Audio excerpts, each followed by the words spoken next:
I used some of the training that the FBI taught me, used elements of communication and connection to get influence. And the thing is, we all have the ability to be powerful verbal influencers because this is learned behavior. This isn't something that I was born with. I was taught how to do this. So for the people who say, that's only for the superheroes in the movies and on TV, no, this is all of us. Welcome to Engage Presents. I'm Engage co-founder and president Jake Olson. In this interview series, I ask Engage talent the most common questions we hear from event planners to help you get to know them and their stories in 15 minutes or less. Thanks for listening. Welcome to another episode of Engage Presents. I'm Engage president Jake Olson. Along with me today, a very fascinating gentleman. Super excited about this one, Scott Tillema. He is heck of a conversationalist, I'm assuming, because he is a SWAT crisis negotiator, an FBI trained hostage negotiator, an expert in high stakes communication. Scott, one, thank you so much for joining us today. Hey, Jake, how are you today? Good. And two, my first question, I was just thinking, I'm like, you're an expert in high stakes communication. How does that work with your wife? Like, is your marriage good because of that, or is it even worse? No, of course, none of this works with your wife, your spouse. So anybody listening in, let's just kind of keep the expectation where it goes. When I'm sent to negotiate with armed people, hostage takers, they send the SWAT team with me. At home, I don't have the SWAT team with me, so I don't quite have So, some of the options that we have out on the street. so it's like at home, you're a dog with a bark, no bite. That's the problem. I do my very best. I do my very best. I appreciate it, Scott. Um, so let's talk about it, though. So you are a negotiator. Tell us, like, how long you've been doing it or did it, and what do you remember your first one? Was it that the most challenging one? Was it the most challenging one later in your career? Kind of walk us through kind of just the basics here. Yeah, so for 20 years, I worked law enforcement in the Chicago area, worked with a suburban Chicago police department. But one of my favorite assignments was being on a regional SWAT team serving over 70 different cities around Chicago, assigned as a hostage negotiator. Now, my education is behavioral sciences, my bachelor's, psychology, master's. So I have some of the pieces in place to move into this position, but they don't just let people go and be hostage negotiators. You have to get trained. So they sent me off to the FBI to learn how to be a negotiator under intense stress and pressure with emotional people when the outcomes are significant. Like this Yeah. is life or death conversations. And you don't really realize it until you start doing it, how much pressure there is. So certainly, I remember the first one.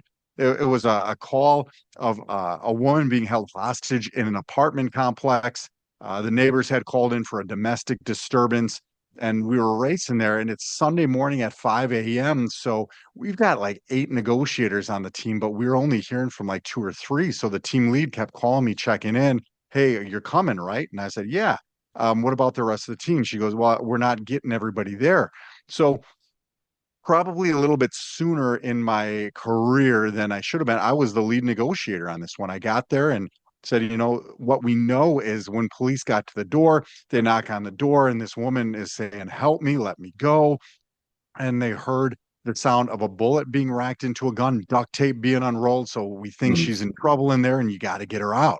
It's like, oh boy, like this is serious. This is the big leagues. We're no longer in a classroom. Yeah. We're no longer practicing. This is legit.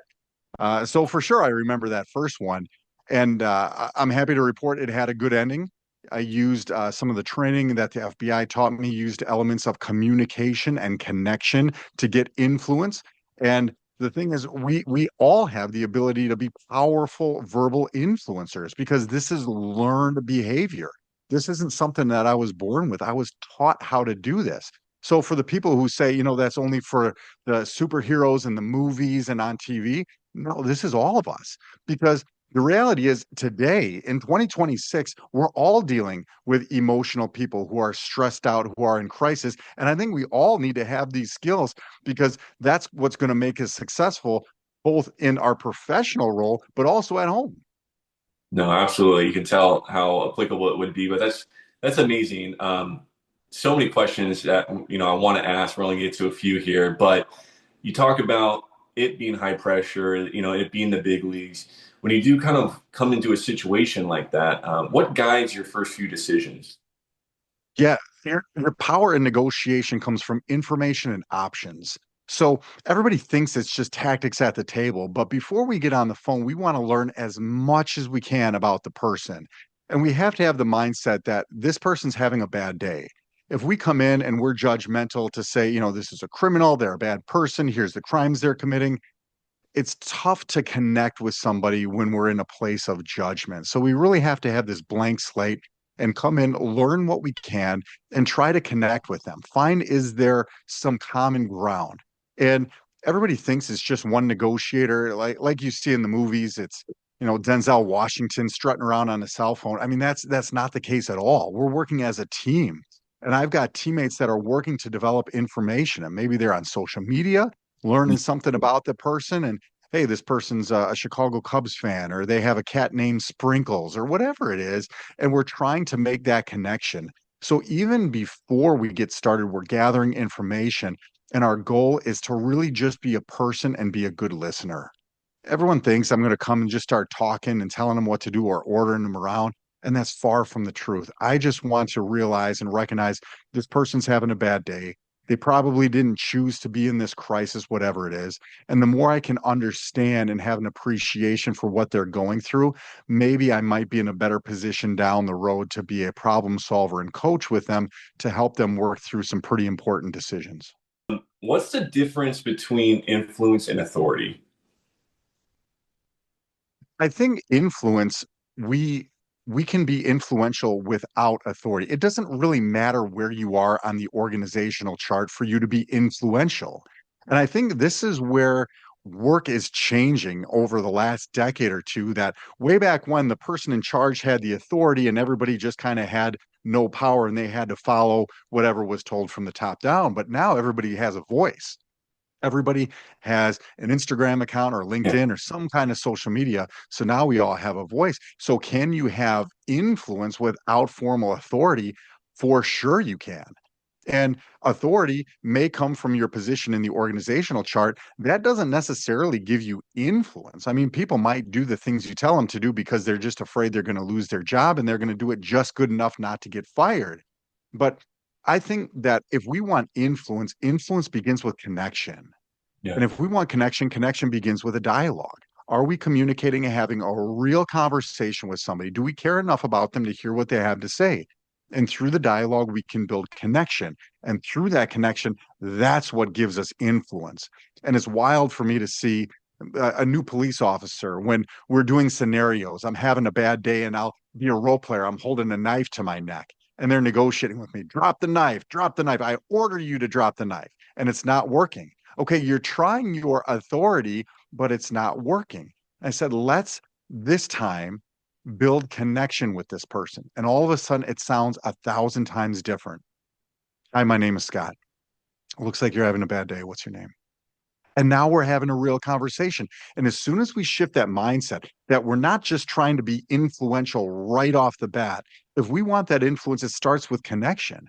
And this is what I challenge leaders with. When I speak in front of leaders of organizations and associations, I ask them, are you being intentional about building connection with the people that you serve?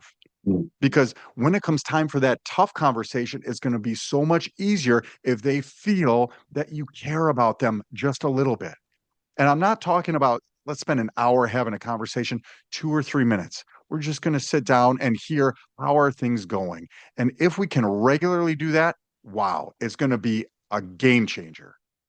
So, talking about your specific presentation, someone's looking to book you and kind of wants a little, view into what it would look like. So, from a 30,000 foot view, are you sharing slides? Obviously, you're probably a lot of personal anecdotes. How's the presentation look and sound?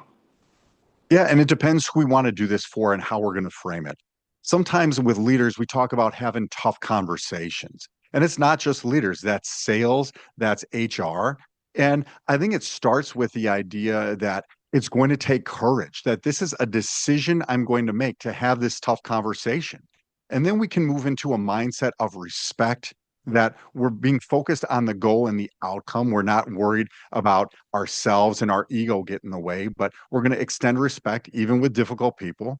Then we move into elements of communication, what I was taught in the FBI training, how to listen, the 8 skills of active listening, 5 elements of a perfect delivery, and share some good, tangible takeaways around powerful communication. And I like to wrap with stories of connection and how powerful these connections in our lives can really be. If you want to learn more about Scott's story, obviously book him. You go to letsengage.com and do that there. But Scott, nothing against you. It's just my first time and hopefully my last time I ever talked to an FBI trained hostage negotiator. I hope so. And it's always a good thing you got my number. Keep me on speed dial if you need me. All right, Scott, appreciate you. Stay tuned for more Engage Presents.